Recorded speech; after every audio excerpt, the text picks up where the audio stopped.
Dans cette vidéo, je vais voir le chapitre 4 qui est consacré au financement de l'aménagement. Celui qui demande une autorisation d'urbanisme peut devoir à acquitter une participation dont l'objet est défini par le Code de l'urbanisme. C'est-à-dire que le Code de l'urbanisme, c'est ce que je vais voir dans ce chapitre, prévoit les conditions strictes auxquelles la commune peut exiger une participation financière à celui qui demande un permis de construire, une autorisation d'urbanisme. Ça peut être une déclaration. Euh, donc, il faut déjà retenir dès maintenant que la participation est subordonnée à une action, est conditionnée à une action du propriétaire qui demande une autorisation. S'il ne demande pas d'autorisation, il ne fera pas l'objet d'une demande de participation. Et le Code de l'urbanisme donc définit strictement les possibilités de demander une participation. Des participations qui seraient exigées pour une autre raison seraient illégales. Le Code de l'urbanisme est très strict sur ce point parce qu'il veut éviter, bien sûr, qu'il y ait une corruption, c'est-à-dire que la collectivité profite du pouvoir qu'elle tient quand elle délivre des autorisations d'urbanisme pour demander des sommes indues. Alors, jusqu'en 2010, il y avait des participations très variées et le législateur, en 2010, je crois que c'est la loi de finances pour 2010, a voulu simplifier le droit en la matière et donc a supprimé un certain nombre de participations pour les remplacer par la taxe d'aménagement. C'est ce que je vais voir dans la section 1, la taxe d'aménagement. Dans la section 2, je verrai les participations qui sont restées en vigueur. Il y en a encore quelques-unes. Et puis dans une section 3, je verrai la taxation des plus-values qui est possible dans certains cas. Alors, section 1, la taxe d'aménagement. Donc, comme je le disais, la loi de finances, c'est la loi de finances rectificative du 29 décembre 2010 qui a créé la taxe d'aménagement qui se substitue à des participations qui existaient auparavant. Par exemple, il y en a une que j'ai vue, que j'ai citée. Vous savez que le PLU peut exiger la réalisation de places de stationnement et le pétitionnaire peut, plutôt que de construire des places de stationnement, s'il démontre qu'il est impossible de les construire sur le terrain, obtenir une concession dans un parc public de stationnement ou un parc privé à proximité. Eh bien, jusqu'en 2010, il était aussi possible de s'acquitter de cette obligation de réaliser des places de stationnement par une participation. Plus exactement, une participation pour non-réalisation d'une place de stationnement, qui était fixée, je crois, à 12 000 euros par place manquante. Et donc, plutôt que de construire des places de parking, le pétitionnaire versait une participation. Cette participation a été supprimée avec l'institution de la taxe d'aménagement. Autre exemple, jusqu'en 2010 existait une participation pour voirie et réseaux divers.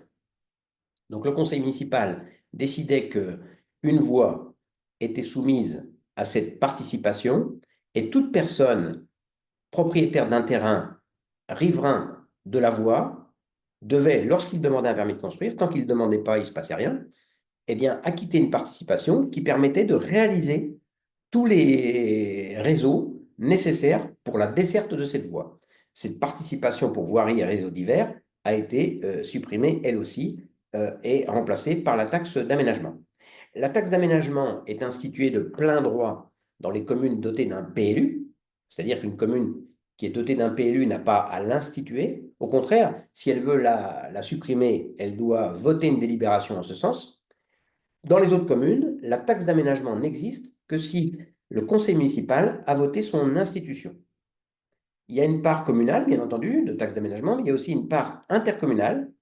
La taxe d'aménagement existe de plein droit dans les communautés urbaines, les métropoles, pas dans la métropole du Grand Paris. Les autres PCI à fiscalité propre peuvent l'instituer, c'est-à-dire les communautés d'agglomération et les communautés de communes. Lorsque la commune est dotée d'un PLU, elle perçoit la taxe d'aménagement, mais certaines intercommunalités la perçoivent au lieu et place des communes. C'est l'article L 1379-0-bis du Code général des impôts. C'est le cas notamment des métropoles et des communautés urbaines. Les communautés d'agglomération, les communautés de communes peuvent l'apercevoir lorsqu'elles sont compétentes en matière de PLU. Je ne vais pas en dire plus là-dessus. Par ailleurs, le conseil départemental peut également instituer une part départementale à la taxe d'aménagement et celle-ci ne peut financer que un certain nombre d'opérations que l'article L331-3 énumère. Ainsi, je l'ai vu plus haut, le département peut instituer des espaces naturels sensibles qui font l'objet de protection. Cette protection a un coût, il faut préempter les terrains, les aménager, c'est l'article L113-8, eh bien, la taxe d'aménagement, la part départementale instituée par le département a pour objet notamment de financer cette gestion des espaces naturels sensibles. L'article L331-3 énumère une dizaine d'affectations possibles de la taxe départementale. Si vous cherchez, pour la commune d'ailleurs, l'utilisation de la taxe d'aménagement n'est pas libre non plus, elle est instituée en vue de financer des actions et opérations contribuant à la réalisation des objectifs définis à l'article L101-2. Je vous rappelle que c'est l'article qui fixe la politique, les objectifs de la politique d'urbanisme. Si vous cherchez les dispositions relatives à la taxe d'aménagement, vous les trouverez aux articles 1635 quater A et suivants du Code général des impôts. Alors, je vais présenter la taxe d'aménagement comme je le ferai pour un impôt. Donc, je commence par un paragraphe premier sur le fait générateur. Il nous est donné à l'article L331-6 du Code de l'urbanisme les opérations d'aménagement et les opérations de construction, de reconstruction et d'agrandissement des bâtiments, installations ou aménagements de toute nature soumises à un régime d'autorisation en vertu du Code de l'urbanisme donnent lieu au paiement d'une taxe d'aménagement. Donc, quand on fait une opération d'aménagement, de construction, reconstruction, agrandissement, et qui est subordonnée à la délivrance d'une autorisation, permis de construire, non-opposition, permis d'aménager, eh bien, le pétitionnaire doit acquitter une taxe d'aménagement. En revanche, la transformation d'un immeuble n'est pas soumise à la taxe, car ce serait l'imposer deux fois. Le propriétaire paierait quand il construit ou agrandit, puis ensuite quand il transforme. Donc, la transformation n'est pas soumise à taxe d'aménagement. Les redevables de la taxe sont les bénéficiaires des autorisations en cause, celui qui demande le permis et celui qui paye. Et puis, si la construction est réalisée sans autorisation, comme ça arrive irrégulièrement, eh bien, c'est le responsable de la construction qui devra payer. Lorsque le permis de construire a été délivré à plusieurs personnes, l'administration peut réclamer la totalité de la taxe d'aménagement à l'une d'entre elles, quitte à celle-ci à se retourner contre les autres titulaires de l'autorisation. Le Conseil d'État en a jugé ainsi dans un arrêt du 13 juillet, 17 mars 2022, numéro 453 610, mentionné dans les tables du recueil Lebon. Je vois maintenant dans un paragraphe 2, je vois les exonérations. Il faut distinguer les exonérations obligatoires et les exonérations facultatives. Vous pouvez vous reporter à l'article 1635 quater D du Code général des impôts pour les exonérations obligatoires et article 1635 quater E pour les exonérations facultatives. Donc, en vertu de l'article 1635, quater D, sont exonérés de la taxe d'aménagement les constructions et aménagements destinés à être affectés à un service public ou d'utilité publique, dont la liste est fixée par décret en Conseil d'État. Naturellement, pour éviter les détournements, il est prévu que le bénéfice de l'exonération est subordonné à la condition que l'organisme constructeur maintienne l'affectation à une utilité publique ou à un service public pendant au moins 5 ans. Sinon, vous comprenez, vous construisez un bâtiment en disant qu'il est affecté à un service public, et puis l'année suivante, vous le désaffectez, vous lui donnez une autre affectation pour échapper à la taxe d'aménagement. Non, ça, ce n'est pas possible. Sont également exonérés, je ne vais pas vous donner toute la liste, mais dans les exploitations et coopératives agricoles, les surfaces de plancher des serres de production, les locaux destinés à abriter les récoltes, à héberger les animaux, à ranger le matériel. Donc, pour l'essentiel, l'activité agricole échappe à la taxe d'aménagement.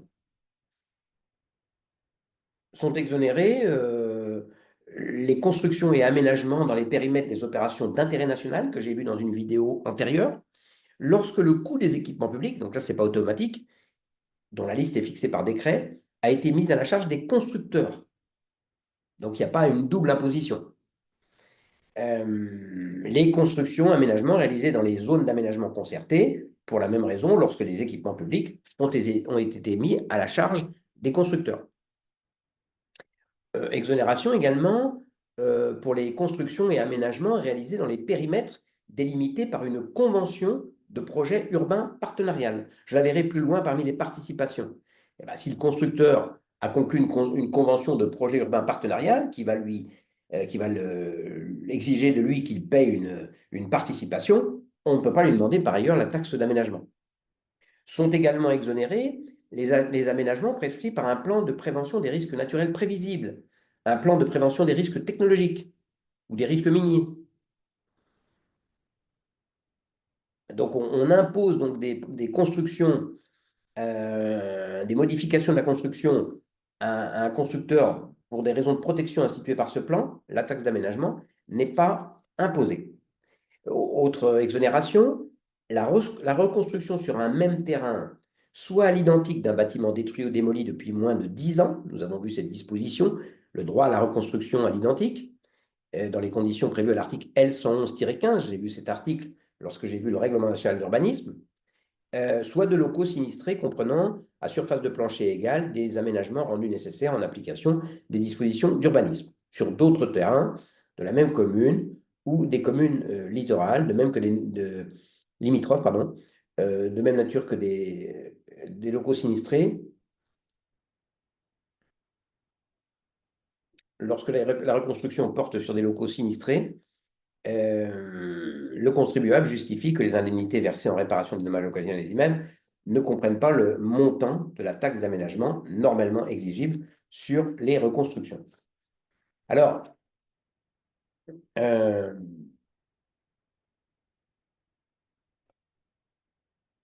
je dirais tout à l'heure quelque chose à propos de cette exonération. Sont également exonérées les constructions dont la surface est inférieure ou égale à 5 mètres carrés. Petite construction.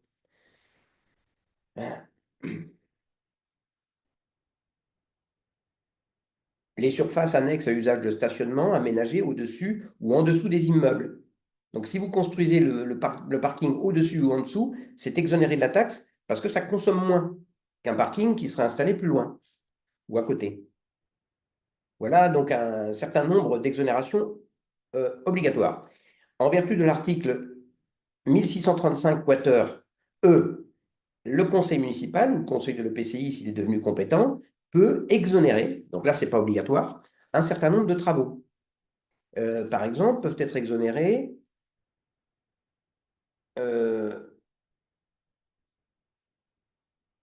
dans la limite de 50% de leur surface, les surfaces des locaux à usage d'habitation principale, qui ne bénéficient pas de l'abattement, d'un autre abattement qui est prévu par l'article 1635 quater 1. Les commerces de détail d'une superficie inférieure à 400 mètres carrés. Les abris de jardin d'une surface inférieure ou égale à 20 mètres carrés. Il y a régulièrement des débats là-dessus. Ah, c'est scandaleux, la taxe d'aménagement est exigible pour les abris de jardin. Et donc, c'est pour ça que la loi a été modifiée pour permettre au conseil municipal d'exonérer les petites surfaces de moins de 20 mètres carrés, sachant que les surfaces de moins de 5 mètres carrés sont obligatoirement, elles, exonérées, je viens de le voir. Peuvent être également exonérées les maisons de santé. Et puis, il y a un certain nombre d'autres exceptions. Alors, il y a des exonérations qui sont introduites. Il y a des dispositions qui prévoient donc un abattement qui va, je vais vous donner l'article exact, je vais l'avoir sous les yeux. L'article 331-12. L'article L331-12, oui, prévoit donc un certain nombre d'exonérations qui ont été ensuite donc transposées dans le Code général des impôts. Par exemple, un abattement de 50 est appliqué, je le disais tout à l'heure, sur les locaux d'habitation ainsi que leurs annexes. Alors, il y a des problèmes qui sont posés par la reconstruction d'un bâtiment après démolition. Vous voyez, un exemple, le maire de Toulouse a délivré un permis de construire un ensemble de 92 logements et le titulaire du permis conteste le montant de la taxe d'aménagement qui lui est réclamée.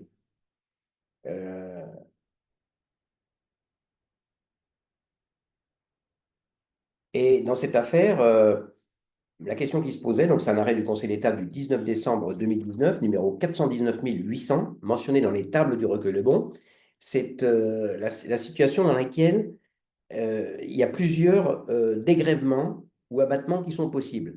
Eh bien, un même logement, là, ici, il y avait 92 logements, ne peuvent pas faire l'objet de 2 abattements, notamment pour des raisons, des objectifs sociaux que je n'ai peut-être pas énumérés, mais qui sont possibles.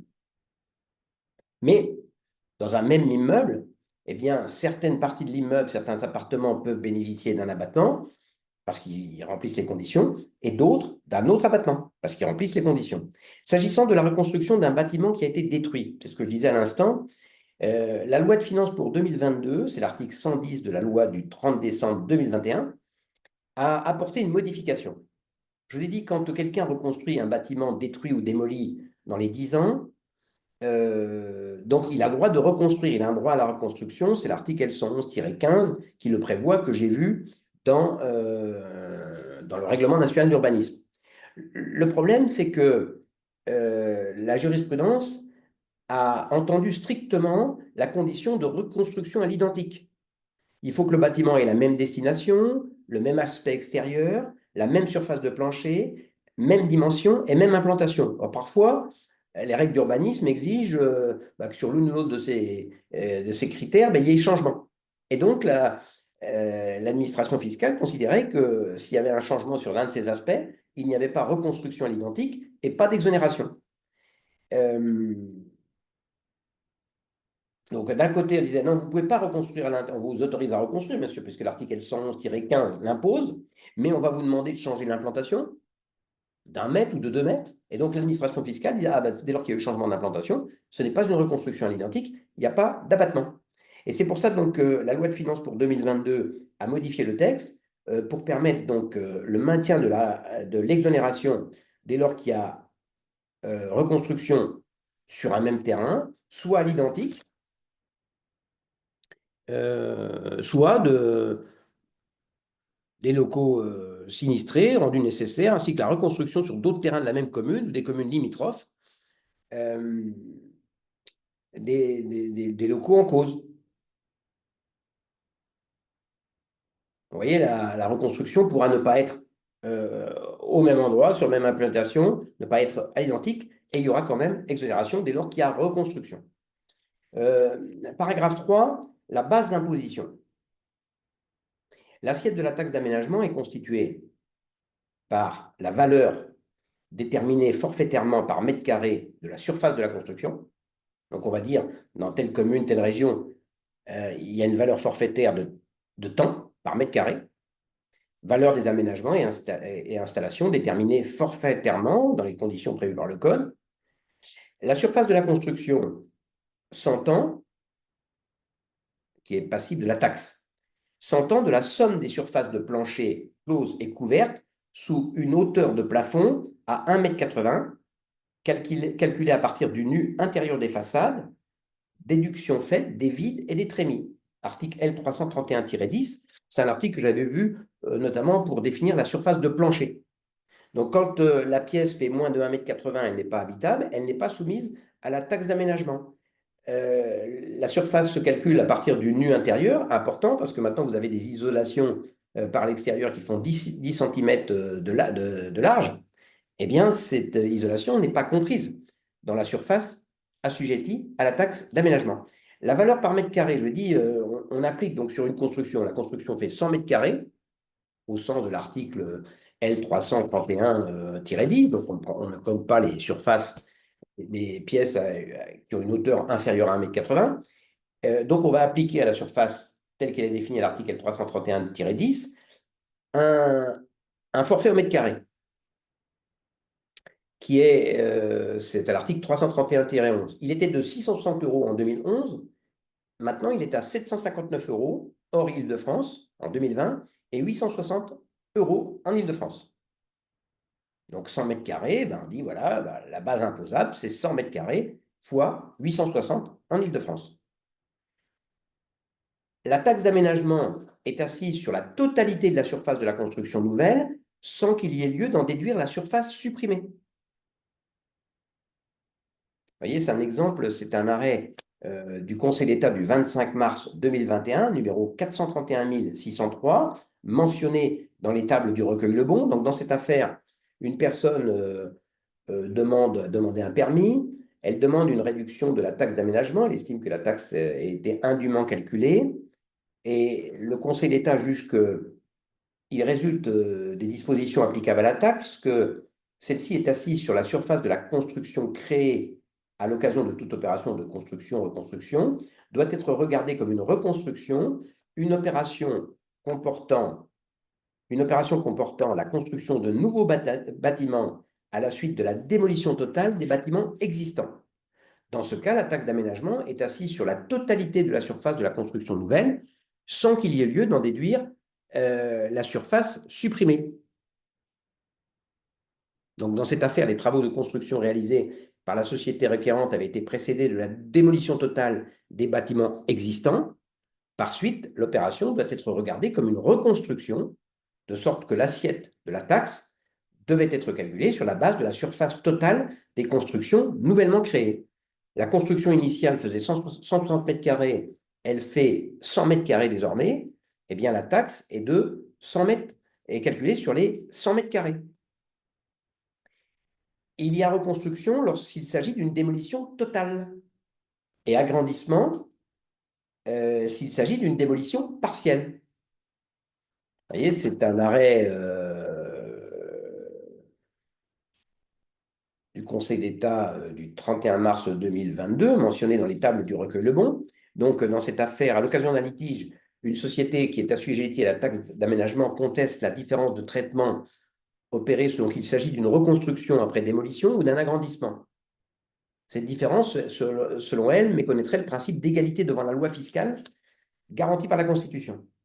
Elle demande donc au Conseil d'État de poser une QPC à ce sujet. Comment ça se fait que quand il y a agrandissement et démolition, les règles ne sont pas les mêmes? Parce que quand il y a agrandissement, pour reprendre mon exemple précédent, si par exemple la construction faisait 100 mètres carrés et qu'on ajoute 20 mètres carrés, ben, la taxe, ça s'applique sur 20 mètres carrés. Quand il y a démolition, le bâtiment faisait 120 mètres carrés, il n'en fait plus que 100 mètres carrés. Après démolition, reconstruction, 100 mètres carrés, la taxe, c'est 100 mètres carrés.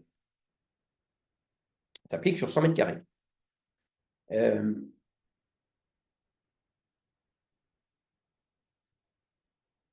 Et donc, le Conseil d'État estime qu'il n'y a pas de violation du principe d'égalité, fort logiquement, parce que le législateur a traité de manière différente des situations qui sont différentes. Il faut distinguer démolition et agrandissement.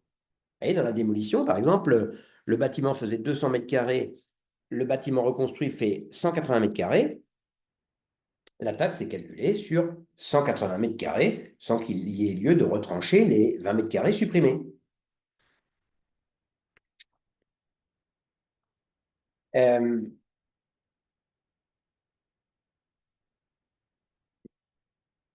Taux d'imposition maintenant de la taxe d'aménagement. Eh bien, par délibération adoptée avant le 30 novembre, les communes ou EPCI à fiscalité propre, bénéficiaires de la part communale ou intercommunale de la taxe d'aménagement, fixent les taux applicables à compter du 1er janvier de l'année suivante. Donc, il faut que la délibération soit votée avant le 30 novembre pour s'appliquer au 1er janvier de l'année suivante aux constructions qui sont réalisées tout au long de l'année suivante. Les communes ou EPCI à fiscalité propre peuvent fixer des taux différents dans une fourchette comprise entre 1% et 5% selon les aménagements réalisés par secteur de leur territoire, définis par un document graphique figurant à titre d'information dans une annexe au PLU. La délibération est valable, donc la taxe peut être différenciée, donc c'est 1% sur les mètres carrés que j'ai vus tout à l'heure, la somme forfaitaire par mètre carré qui est différente en Île-de-France et ailleurs. Et la délibération donc, est valable pour 1 an. elle est reconduite de plein droit pour l'année suivante si une nouvelle délibération n'a pas été adoptée. En l'absence de toute délibération fixant le taux de la taxe, le conseil municipal donc, est doté d'un PLU, il n'a pas voté de délibération contraire, donc la taxe d'aménagement s'applique. J'ai vu ça tout à l'heure. Si le conseil municipal n'a pas voté un taux, le taux qui s'applique est le taux minimal, 1%, sur toutes les opérations d'aménagement, sur toutes les demandes de permis de construire, sur le territoire de la commune. Article L331-14. Application au Conseil d'État 24 avril 2019, numéro 417 980, mentionné dans les tables du recueil Lebon. Donc, dans cette affaire, le conseil municipal de Beauvoisin a fixé à 5% le taux de la part communale de la taxe d'aménagement par une délibération du 25 octobre 2011. Il n'a pris ensuite aucune délibération, aucune autre délibération relative à ce taux. Mais la délibération de 2011, en tant qu'elle fixe à 5% le taux de la part communale de la taxe d'aménagement, reste en vigueur en 2013, par exemple, même s'il n'y a pas eu de nouvelle délibération. Tant qu'elle n'a pas été retirée, elle ne devient pas caduque. Par ailleurs, l'article L331-2 dispose que les délibérations par lesquelles le conseil municipal ou l'organe délibérant de l'EPCI institue la taxe renonce à la percevoir ou la supprime sont valables pour une durée minimale de 3 ans à compter de leur entrée en vigueur.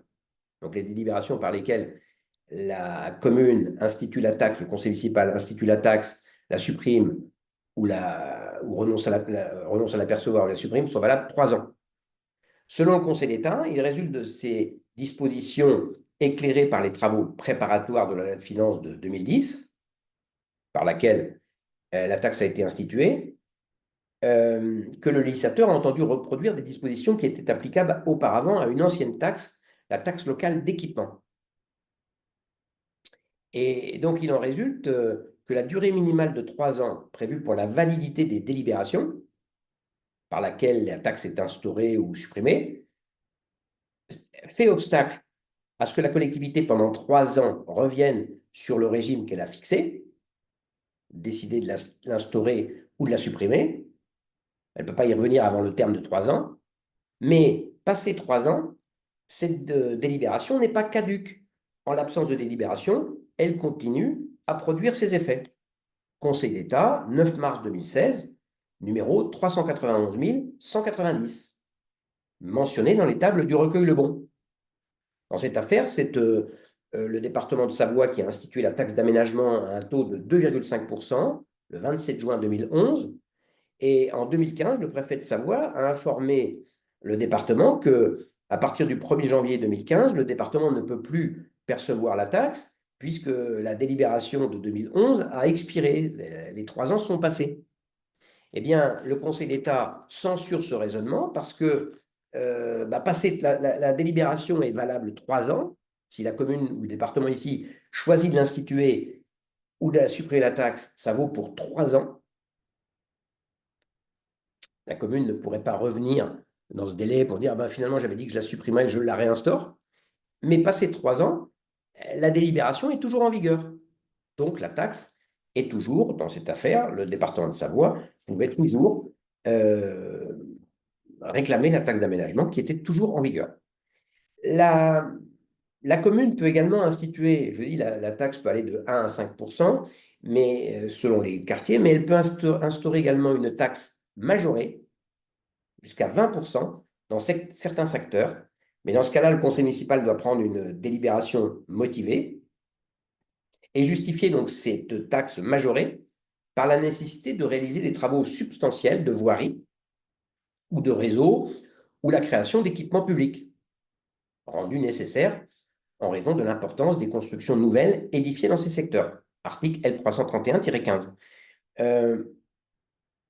Donc, le Conseil d'État, le juge administratif, vérifiera que quand le conseil municipal institue une taxe majorée, c'est bien justifié par la nécessité de réaliser des équipements publics, de la voirie, des réseaux importants. Imaginons un quartier nouveau qui est édifié, eh bien, ça justifie donc des travaux importants, des travaux de viabilisation.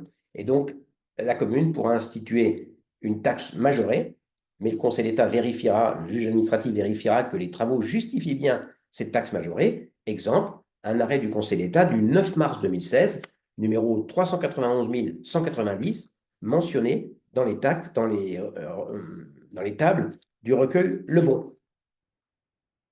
Non, pardon, ça, ce n'est pas l'arrêt de 2016, je me suis trompé, ça, c'était l'arrêt à propos du département de Savoie que je viens de citer. C'est un arrêt du Conseil d'État du 9 novembre 2020, numéro 438 285, mentionné dans les tables du recueil Lebon. C'était la communauté urbaine du Grand Toulouse qui avait instauré une taxe majorée dans 2 secteurs de la ville. Le Conseil de la métropole avait justifié ce taux par l'augmentation de la population dans les secteurs en cause, les difficultés de circulation existantes, donc il faut construire de la voirie, l'insuffisante capacité des équipements scolaires, l'absence d'équipements dédiés à la petite enfance. Le Conseil d'État juge que cette motivation est insuffisante. Le juge administratif, parce que le tribunal administratif avait estimé que la motivation était suffisante, le juge administratif aurait dû rechercher si ce taux était proportionné. Oui, il y a des travaux à faire, mais est-ce que le taux majoré est proportionné au coût des travaux de voirie ou de création d'équipements publics rendus nécessaires dans la zone en cause?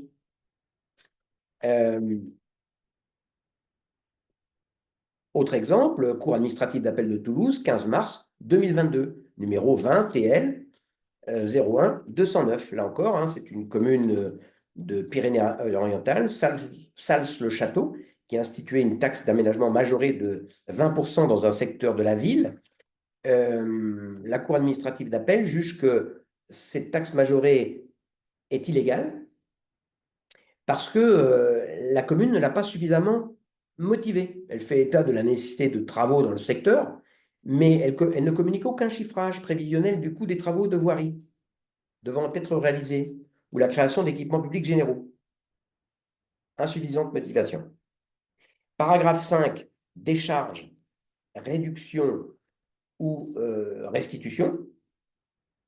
En cas de modification apportée au permis de construire ou d'aménager ou l'autorisation tacite, je verrai plus loin qu'une personne peut obtenir un permis de construire pour construire une maison de 4 étages, et puis ensuite il demande un permis modificatif qu'il peut obtenir.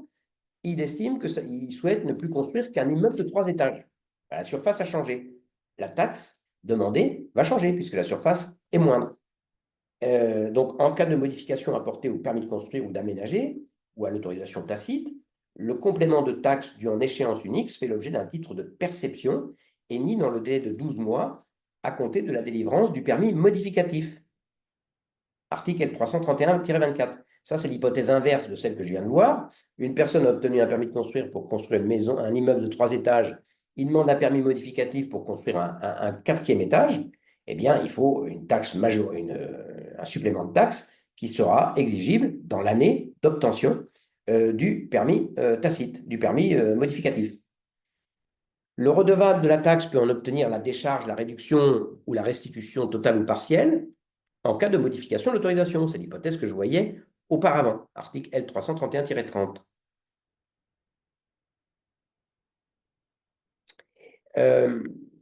En vertu de l'article L331-31, en matière d'assiette, les réclamations concernant la taxe d'aménagement sont recevables jusqu'au 31 décembre de la 2e année qui suit celle de l'émission du premier titre de perception ou du titre unique. Donc, il y a un délai de 2 ans pour agir, pour redemander une restitution si on estime que la taxe d'aménagement exigée est trop importante. 2 ans à compter de l'émission du titre de perception.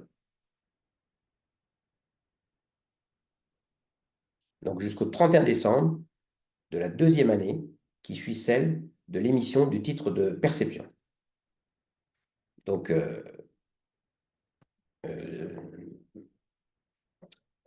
de prescription, donc de recours dans les 2 ans. Exemple d'application, c'est un arrêt du Conseil d'État du 25 avril 2022, numéro 439 459. Il y a eu une petite modification qui a été instaurée en 2022.